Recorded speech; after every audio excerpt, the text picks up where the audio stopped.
कुरान मजीद फुरकान हमीद के दूसरे पारे में जो पहले दो रुकू हैं उनके अंदर दो मज़ामीन अल्लाह करीम ने बयान फरमाए हैं। सबसे पहले तो तब्दीली किबला की बात इरशाद फरमाई गई है।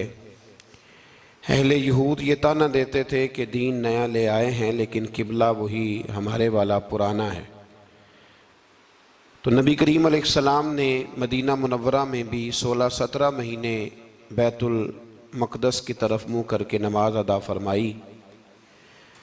एक दिन ज़ोहर की नमाज हुजूर पढ़ा रहे थे तो दिल में ख़याल आया कि अल्लाह कभी किबला तब्दील हो जाए।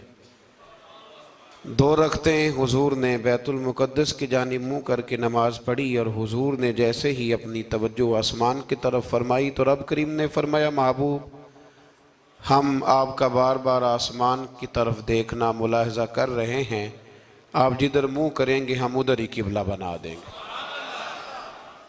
तो अल्लाह तबारक व तआला ने किबले को तब्दील फरमा दिया और फरमाया ये आजमाइश है, ये आजमाइश है पैरवी करने वालों के लिए।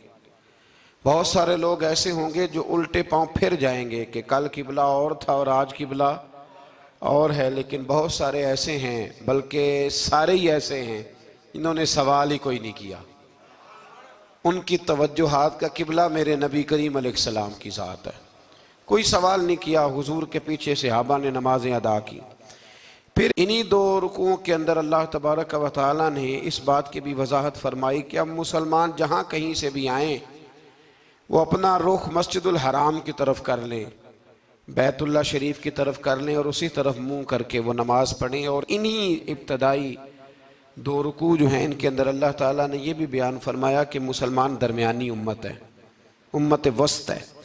इसका हर काम अफरात व तफरीद से पाक है, ये हर काम में मोतदिल है। और इसी के अंदर अल्लाह ने यह भी बयान फरमाया कि क़यामत में बाकी जो सारी उम्मतें होंगी वो सिरे से मुकर ही जाएंगी कि हमें तो किसी ने तबलीग की नहीं। वो अपने अंबिया कराम अलैहिमुस्सलाम का तबलीग करना भूल ही जाएंगे, वो मुकर जाएंगे। तो रब करीम फिर नबी करीम अलैहिस्सलाम की उम्मत को इरशाद फरमाएगा कि क्या तुम गवाही देते हो कि नबियों ने तबलीग की? तो अल्लाह तबारक व तआला इस उम्मत के उलमा की, सुलहा की, सूफिया की, औलिया की गवाही पुराने अंबिया किराम के हक़ में कबूल फरमाएगा। ये कुरान मजीद पढ़ रहा हूँ, इस उम्मत के औलिया, सूफिया, उलमा, रासिखून फिल इल्म, ये लोग उठ के गवाही देंगे कि हाँ ए अल्लाह, अंबिया किराम ने तबलीग की थी और तेरी दावत को इन्होंने लोगों तक पहुँचाया था। तो उस वक़्त बाकी सारी कौमें ये भी एतराज़ करेंगी कि अल्लाह ये तो बाद में आए थे, इन्हें कैसे पता चला कि हमारे अंबिया ने तबलीग की है? तो रब फरमाएगा हाँ भी बताओ तुम्हें कैसे पता चला? और उम्मत बोल के कहेगी हमें मदीने वाले महबूब ने बताया है, हमें नबी करीम ने बताया है। शुहदा अलन्नास, तो उम्मत गवाही देगी।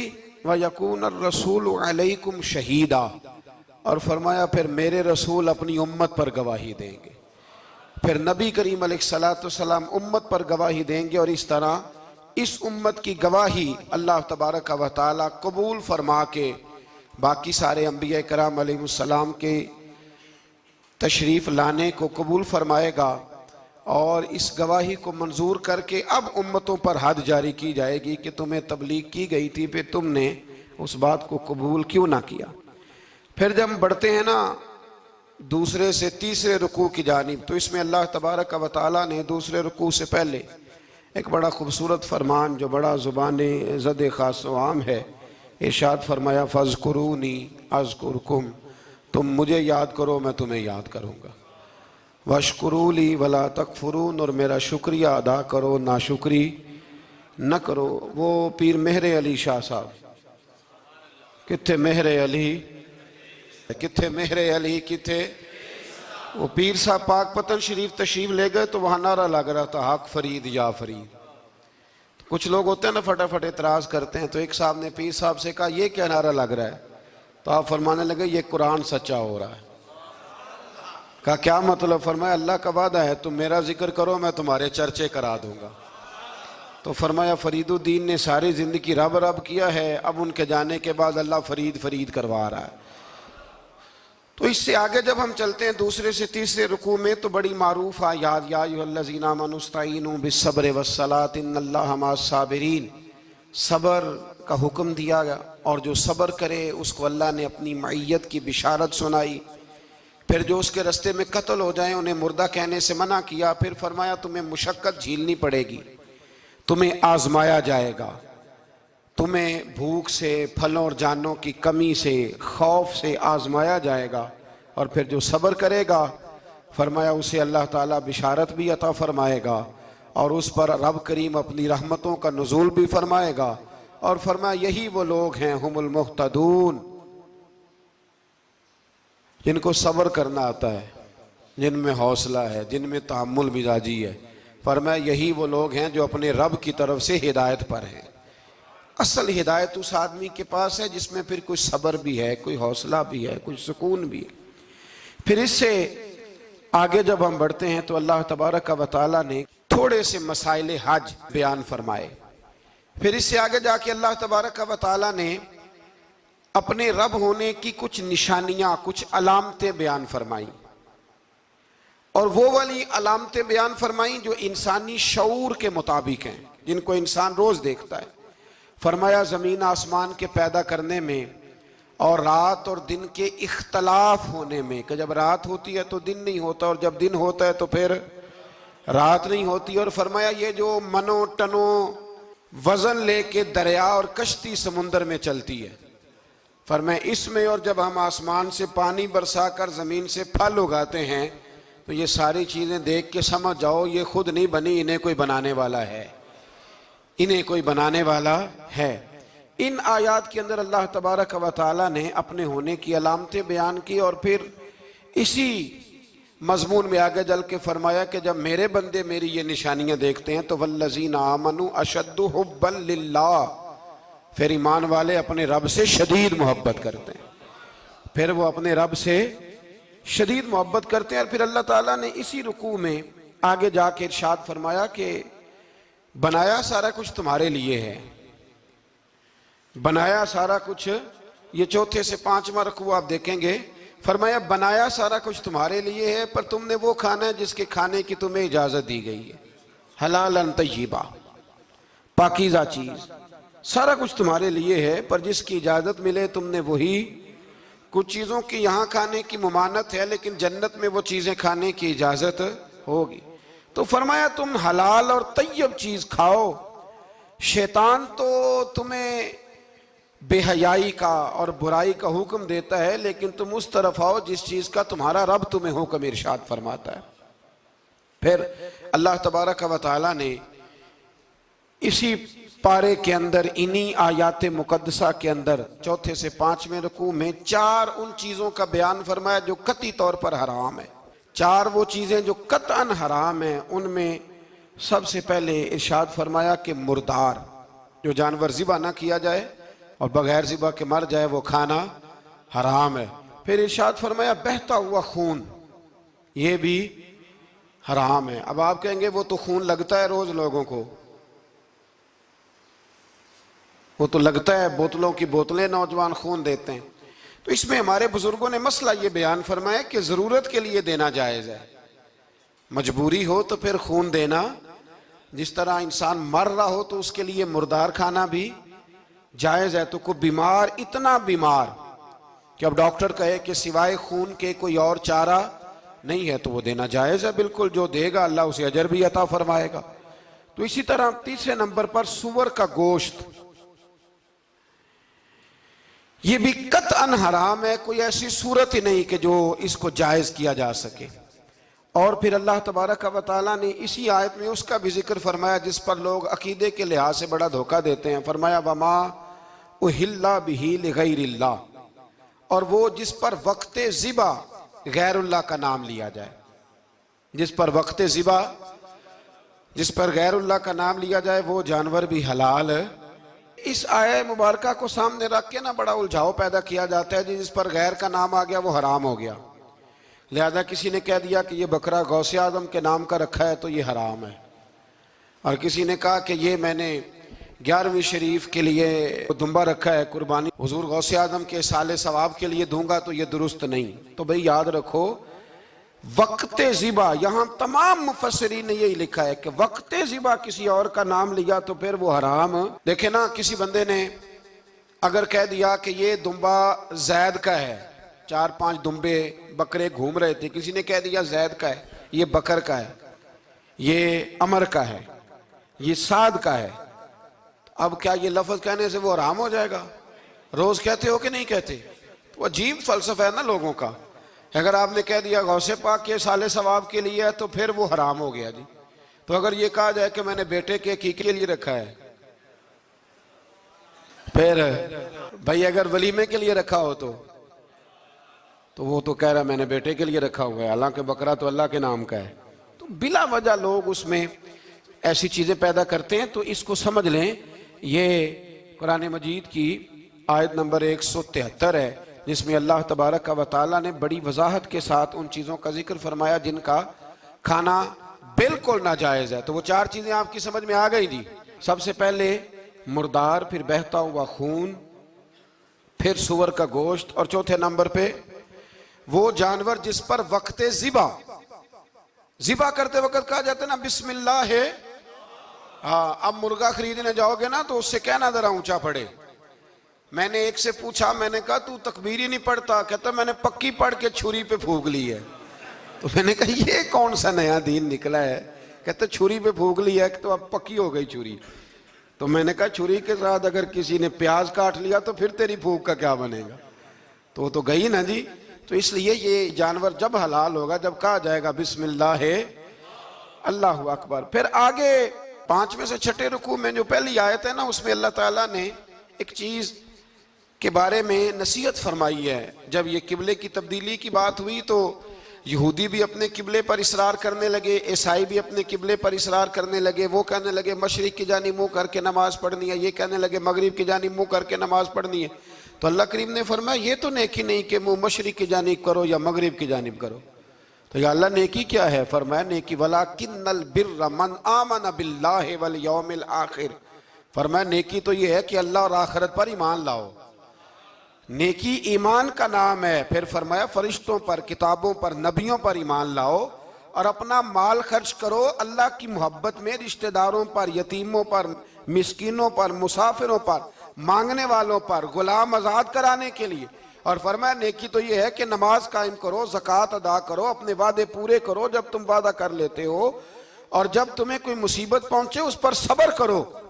फरमाया उलाइकल लज़ीना सदकू, ये वो लोग हैं जो नेकी के दावे में सच्चे हैं, जो ईमान भी लाएं, खर्च भी करें, मुसीबत पर सब्र भी करें। ये वो लोग हैं जो ईमान के दावे में सच्चे हैं। वउलाइका हुमुल मुत्तकून, और ये वो लोग हैं जो परहेजगार हैं अल्लाह से। आगे आगे ये आयत जिसमें अल्लाह ने किसास का हुक्म दिया है, बदला लेने का। ये हुक्म स्टेट के लिए है, हुक्मरानों के लिए। फरमाया कि जब कोई शख्स किसी के साथ कोई जुल्म करे तो फिर उसका बदला लो। तो किस तरह बदला लेना है? फरमाया अल हुर्रु बिल हुर्री वल अब्दु बिल अब्दी वल उनसा बिल उनसा। आज़ाद के बदले आज़ाद, गुलाम के बदले गुलाम, औरत के बदले औरत।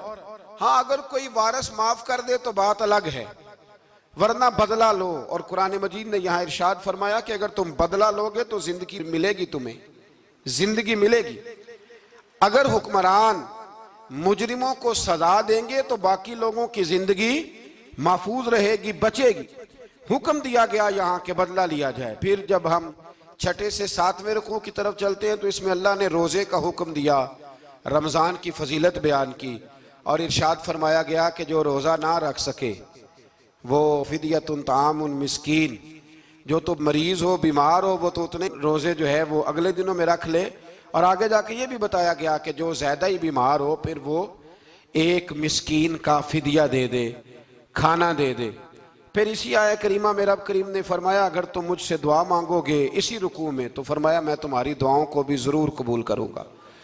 फिर इसी में बताया गया कि रात के वक्त तुम्हें खाने की भी इजाजत है और अमले ज़ौजियत की भी तुम्हें इजाजत दी जाती है। इसी तरीके से फिर आगे अल्लाह तबारक व तआला ने हज के महीनों के बारे में अलामतें इरशाद फरमाई और मसाइल हज कुछ आगे जाके बयान किए। और एक और गलत रस्म, लोग रस्में बना लेते हैं ना, एक और रस्म थी कि यहूदी और ईसाई जब हज करते थे ना, ihram बांध लेते थे, फिर दरवाजे से घर में दाखिल नहीं होते थे, ऊपर से छलांग लगा के कि अब हम पाक हो गए। तो दरवाजा चूंकि गुनाहगार है, इसके बीच से गुनाहगार आते जाते रहे हैं, लिहाजा दरवाजे से नहीं गुजरते थे। तो अल्लाह करीम ने फरमाया ये कोई नेकी नहीं, ये कोई तरीका नहीं कि तुम दरवाजों से ना गुजरो। वलाकिन्नल बिर्र मनित्तका, दरवाजे के ऊपर से छलांग लगाना नेकी नहीं, बल्कि नेकी तो ये है कि अल्लाह से डरना शुरू कर दो। हज के बाद पाक साफ हो जाओ, डरना शुरू करो, ये असल में नेकी है। तो फिर अल्लाह तबारक व तआला ने हज के मसाइल काफ़ी तफसील के साथ, चूँकि वो फ़िकी मसाइल हैं और पूरी उसकी जुज़ियात हैं, लिहाजा वो एक नशिस्त में करने की बात नहीं। तो रब करीम ने वहाँ मशअर हराम का भी जिक्र फरमाया और उन सब चीज़ों की तरफ निशानदही फरमाई जिन पर तवज्जो करना उम्मत मुस्लिमा के लिए बड़ा ही ज़रूरी है। फिर आगे 8वें रुकू तक ये बातें मुख्तलिफ अंदाज में चलती रहीं। फिर 9वें से 10वें रुकू में एक बात रब करीम ने ये इरशाद फरमाई कि मैंने काफिरों की नज़र में ना, जब उन्होंने मेरी नाफरमानी की है, मेरे कलमा नहीं पढ़ा, मेरे महबूब को नहीं माना, कुरान मजीद को नहीं माना, तो फरमाया मैंने दुनिया की ज़िंदगी उनके सामने मुज़य्यन कर दी। ये बड़ी समझने वाली बात। फरमाया ज़ुय्यिन लिल्लज़ीना कफ़रू, वो जिन्होंने कुफ्र किया था ना, उनके लिए ज़ीनत दे दी किसे? हयातुद दुनिया, दुनिया की ज़िंदगी को अल्लाह ने ना उनके लिए हसीन कर दी। उन्हें बड़े अच्छे लगते हैं, ये मेरी जायदाद है, ये मेरा बाग है, ओ मेरी हवेली है, ये सारे मेरे जनाब बंगले। फरमाया ये चीज़ें हमने काफिरों की नज़र में फिर प्यारी कर दी। समझिएगा बात, ये काफिर का तरीका है कि वह दुनियादारी का माल देखता है तो उसकी आंखें खिल जाती हैं, बड़ा राजी होता है। मोमिन का ये तरीका, मोमिन किस बात पे राजी होता है? अल्लाह तबारक व तआला की रज़ा पे मोमिन राजी होता है। इस चीज़ को अल्लाह करीम ने यहाँ बयान फरमाया। फिर इससे आगे जो हुर्मत वाले महीने हैं उन महीनों का जिक्र किया गया। फिर अल्लाह तबारक व तआला ने जुए और शराब को हराम करार दिया। 219 नंबर आयत है, इसी रुकू में अल्लाह तबारक व तआला ने उसका भी तज़किरा फरमाया। ये तफसील के साथ तज़किरे जारी रहे। फिर इसी तरह औरतों के जो हैज़ो नफास के मसाइल हैं उनको भी अल्लाह तबारक व तआला ने इसी पारे के अंदर बयान फरमाया। कुछ तलाक के मसाइल भी अल्लाह करीम ने इसी पारे 9वें रुकू से आगे जाके उन सारी चीज़ों को अल्लाह करीम ने बयान फरमाया। और फिर ये भी इरशाद फरमाया हैज़ो नफास मसाइल और तलाक, इन सारी चीज़ों को बयान करने के बाद फरमाया कि इनके मसाइल गोया सीख लो, उस पर अमल करो। और फरमाया तिलका हुदूदुल्लाह, ये अल्लाह की हदें हैं, फला तातदूहा, अल्लाह की हदों से आगे न गुजरना। ये वो बाउंड्री है जो अल्लाह ने बनाई है, ये हुक्म वो हैं जो रब ने दिए हैं, तो इनसे आगे ना जाना।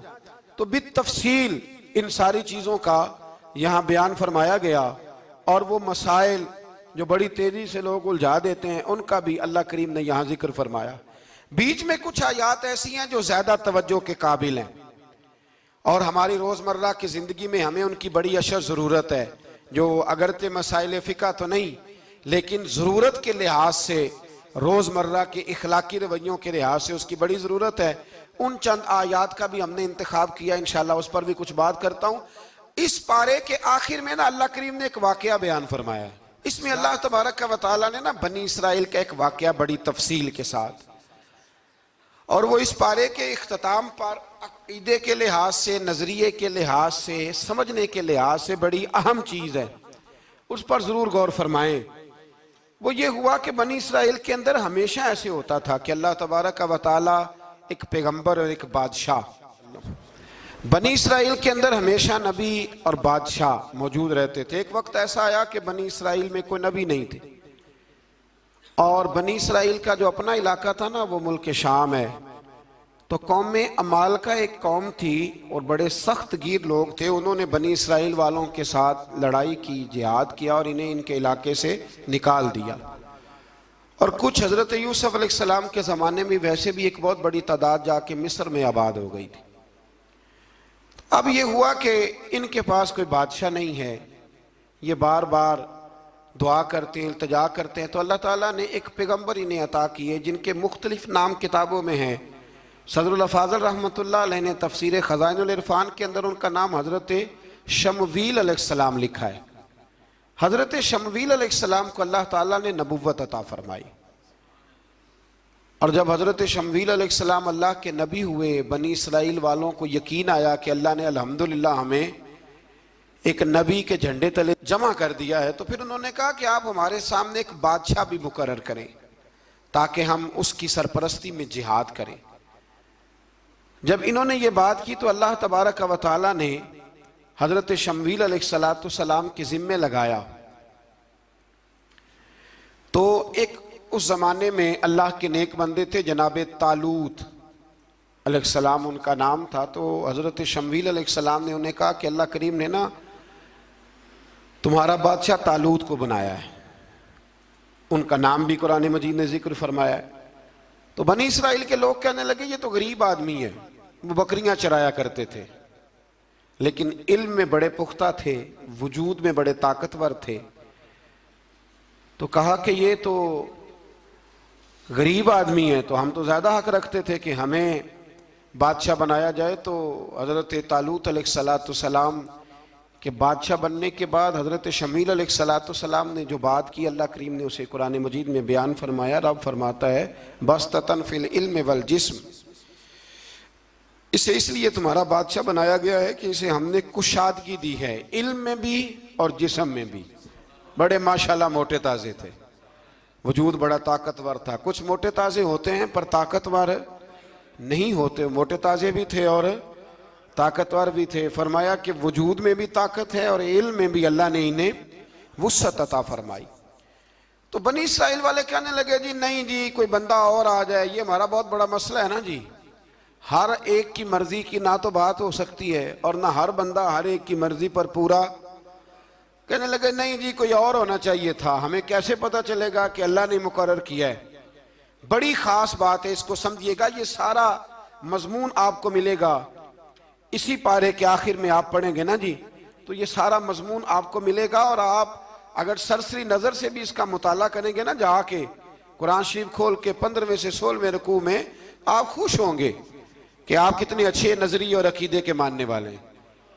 तो जब कहा ना कि तालूत को हमारा बादशाह बनाया गया, तो दलील क्या है? तो कुरान कहता है कि हजरत शमवील अलैहिस्सलाम ने फरमाया कि तुम्हारा एक ताबूत था, एक संदूक था तुम्हारे पास, वो संदूक तुम्हारा कौम उमाल का उठा के ले गई थी। इनके बादशाह होने की दलील ये है कि अल्लाह तुम्हारा वो संदूक तुम्हें वापस कर देगा, वो तुम्हारा संदूक तुम्हें वापस कर देगा। उस संदूक में क्या है? वो हजरत आदम जन्नत से साथ लेके आए थे, उसमें था क्या? तो कुरान मजीद कहता है कि उसके अंदर ना हजरत हारून अलैहिस्सलाम और हजरत मूसा अलैहिस्सलाम के तबर्रुकात थे।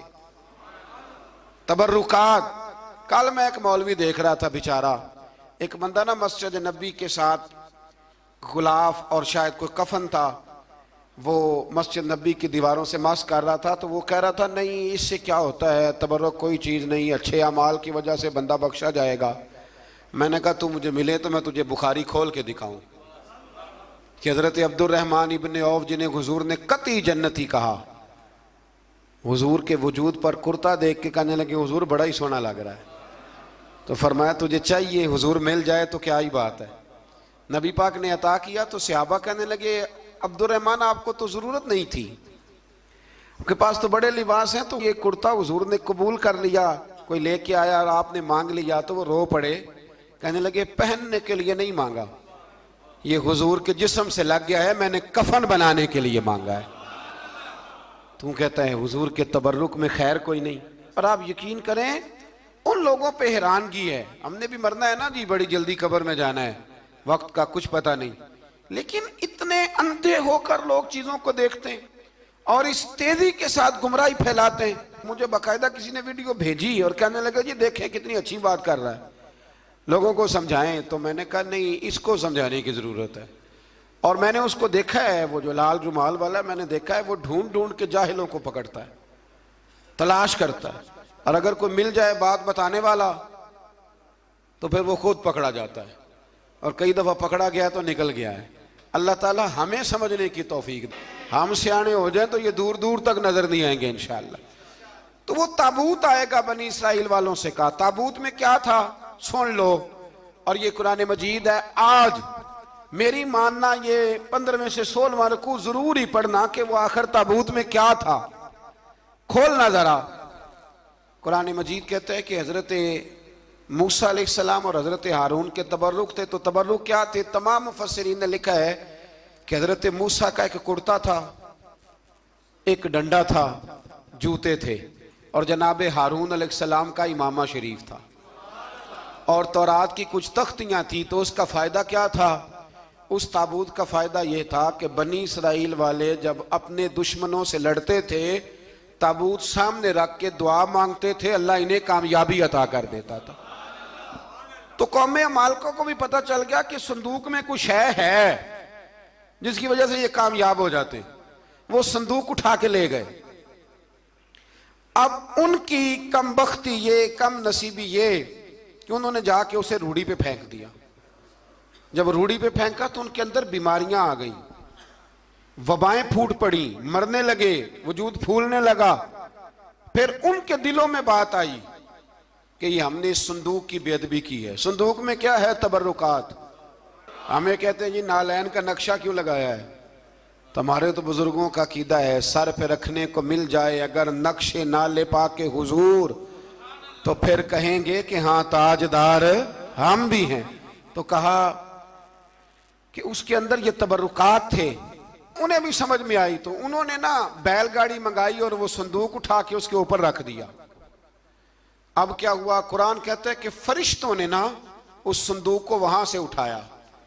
मुफस्सिरीन ने लिखा इसका माना यह भी हो सकता है कि उस बैलगाड़ी को डायरेक्शन पे लगाया। उधर से हजरत शमूएल अलैहिस्सलाम ने जनाब तालूत को बादशाह बना दिया, और इधर से वो संदूक चल पड़ा। कहा भाई हम इनको कैसे बादशाह माने? तो फरमाया बादशाह इस तरह मानोगे कि तुम्हारा वो संदूक आ जाएगा। और कुरान कहते हैं उस संदूक में तुम्हारे दिलों का सुकून है, उसमें तुम्हारे दिलों का।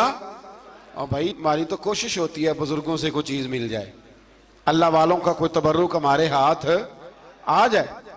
तो वो संदूक आ गया, ये मान गए। अब जिहाद करने निकले तो लड़ना था जालूत की कौम के साथ। वो बड़ा सख्त आदमी था, 3-3 मन सोना उसने वजूद पे पहना होता था। उसकी कौम से लड़ना है, टोपी बड़ी तगड़ी पहनी होती थी लोहे की। अब कौन लड़े? एक नौजवान थे जिनका नाम था दाऊद अलैहिस्सलाम। वो भी बकरियां चराया करते थे। और जिन दिनों हजरत तालूत निकले ना अपनी कौम को लेकर जालूत के खिलाफ लड़ने, तो हजरत दाऊद भी शामिल हो गए। अल्लाह जब किसी को नवाजता है ना तो फिर खास ही करम नवाजी करता है।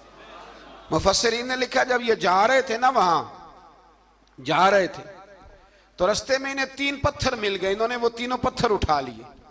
उस जमाने में पत्थर फेंकने के लिए छोटी छोटी लोगों के पास चीजें हुआ करती थी, उसको कोफन भी लोग कहते थे, मंजनीक, उसको सामने रख के फिर बनाई गई।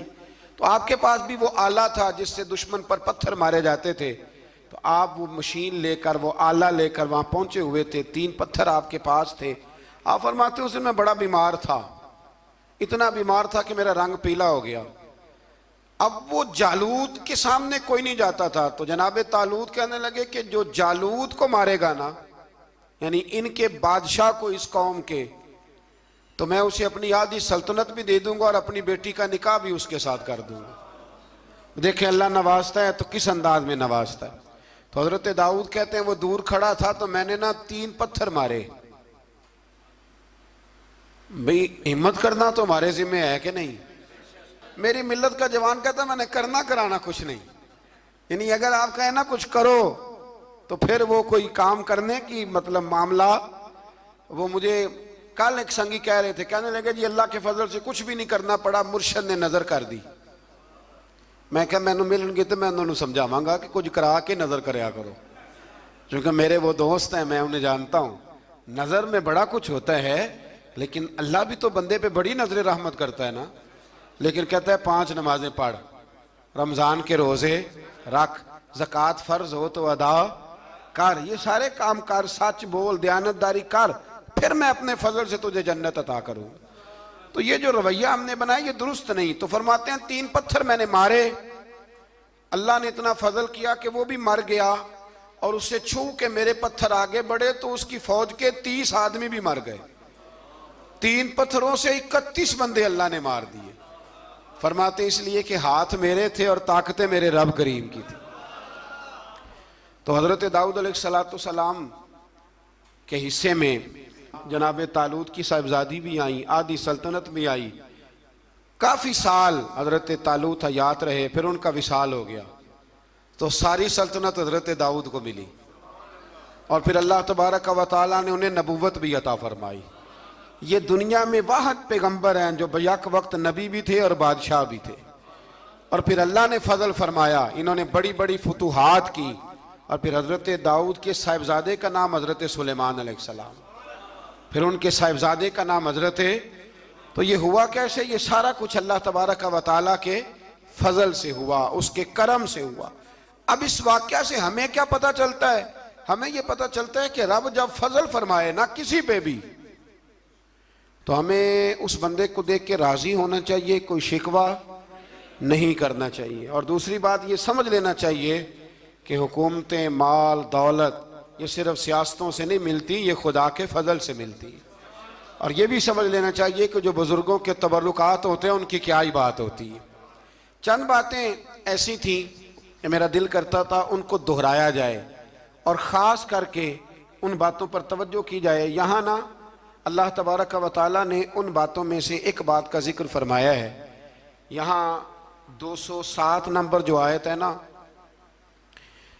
इसी पारे की, उसमें अल्लाह करीम ने फरमाया कुछ लोग ऐसे हैं जो अपनी जानें ही अल्लाह के हवाले कर देते हैं। जिंदगी का मकसद दीन होता है, लुटा देते हैं। ये नाजिल कब हुई? यह आया मुबारक हजरत सुहैब रूमी के बारे में नाजिल हुई।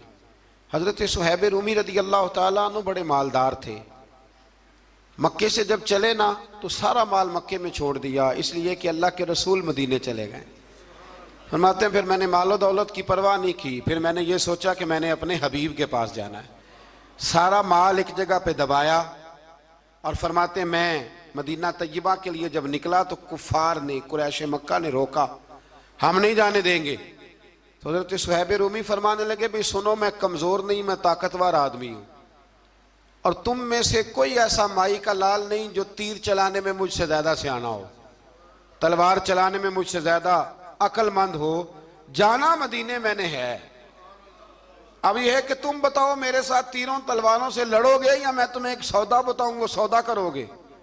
कुरैश कहने लगे सौदा क्या है? कहने लगे मेरा बड़ा माल है, मैं मक्के में दफन करके आया हूं, तुम मुझे मदीने जाने दो, मैं तुम्हें सारे माल का पता बता देता हूं। हजारों लाखों में था माल तिजारत। देखें जब सहाबा मदीने जाते थे तो कितनी कीमत दे के जाया करते थे। तुम मुझे जाने दो, मैं तुम्हें वहां का पता बताता हूं। उन्होंने कहा जी बात ठीक है, आप पता बता दे। हजरत सुहैब ने सारी जिंदगी की जमा पूंजी हजारों लाखों में सारी दे दी और मदीने के लिए तैयार हो गए। अल्लाह करीम ने इस बात को बड़ा ही पसंद फरमाया और फरमाया व मिनन नासी मन यशरी नफ्सहु इब्तिगा मरदातिल्लाह। फरमाया कुछ लोग ऐसे हैं जो अपनी जानें ही बेच देते हैं अल्लाह की रिजा हासिल करने के लिए, अपनी जानें बेच देते हैं। नफ्सहु इब्तिगा मरदातिल्लाह, अल्लाह की रजा हासिल करने के लिए अपनी जानों को बेच देते हैं। तो फरमाया फिर अल्लाह क्या करता है? फरमाया वल्लाहु रऊफुम बिल इबाद, फिर अल्लाह भी अपने बंदों पर बड़ा ही रहम फरमाने वाला है। जब ये सारा माल दे के मदीने पहुंचे ना तो इनके इस्तकबाल के लिए जनाब उमर पहले से मौजूद थे। हजरत उमर रिसीव करके नबी करीम की बारगाह में ले गए तो फरमाते हैं हुजूर ने मुझे देखते ही फरमाया सुहेब जिंदगी में तुमने बड़ी तिजारतें की होंगी, पर ये जो तूने सौदा किया है ना ये बड़ा ही नफे वाला किया है। ये जो सौदा फरमाया ये तूने बड़ा, तो दीन के लिए जब आप कोई काम करते हैं तो ये सौदा बड़ा नफे वाला। एक मजमून और यहां है, 216 नंबर आयत में, वो भी बड़ा ही समझने वाला है। अल्लाह करीम ने जब जिहाद फर्ज किया ना तो फरमाया कुतिबा अलैकुमुल किताल, हमने तुम पर कत्ल करना, किताल करना फर्ज किया है। फरमाया हो सकता है तुम्हें ये कराहत महसूस हो, मुश्किल लगे, बुरा लगे। एक बात जो आज की नसीहत है और मज़ामीने कुरान जो हम सीख रहे हैं उसके अंदर से हमें ये ख़ास चीज़ है जिसको समझना चाहिए। अल्लाह करीम ने फरमाया कि तुम पर जिहाद फर्ज किया गया है, वाहुवा कुरहुल लकुम, हो सकता है तुम्हें नापसंद हो। तो एक ना सारी जिंदगी के लिए एक नसीहत कर दी। फरमाया व आसा अन तकरहू शैया, हो सकता है तुम किसी चीज को नापसंद करो, वहुवा खैरुल लकुम, और वो तुम्हारे लिए अच्छी हो। अल्लाह अकबर। ये वो बात है अगर समझ में आ गई तो कलेजा ठंडा हो गया, जिंदगी सुकून में आ गई। फरमाया हो सकता है तुम किसी चीज को नापसंद करो और वो तुम्हारे लिए बेहतर हो। व आसा अन तुहिब्बु शैया, हो सकता है तुम किसी चीज से मोहब्बत करो, वहुवा शर्रुल लकुम, और वो तुम्हारे लिए बुरी हो, अच्छी। बस मेरे रब ने एक बात मुसलमान को बता दी जो जीने के लिए बड़ी काफ़ी है। फरमाया तुम मेरे और मेरे रसूल के हुक्म पर चलो। क्यों? इसलिए कि वल्लाहु यअलमु व अंतुम ला तअलमून, अल्लाह जानता है तुम नहीं जानते। अल्लाह के तरीक़ों के मुताबिक, रसूलुल्लाह के बताए हुए तरीक़ों के मुताबिक चलो। अल्लाह जानता है, हम जानते नहीं। तो कुरान मजीद की इस नसीहत पर ज़रूर गौर करें। एक शख्स ने एक दफ़ा अपनी बीवी की बड़ी शिकायतें की नबी करीम की बारगाह में, तो रसूल करीम अलैहिस्सलाम ने फरमाया हो सकता है अल्लाह तुम्हें उसमें से ऐसी औलाद अता कर दे जो तेरे लिए बाइस खैर हो। जो चीज़ें हम नापसंद करते हैं बाज़ औक़ात उसी में से अल्लाह ताला हमारे लिए खैर कर देता है। अल्लाह हमें समझने की तौफीक अता फरमाए। आखिर दावा।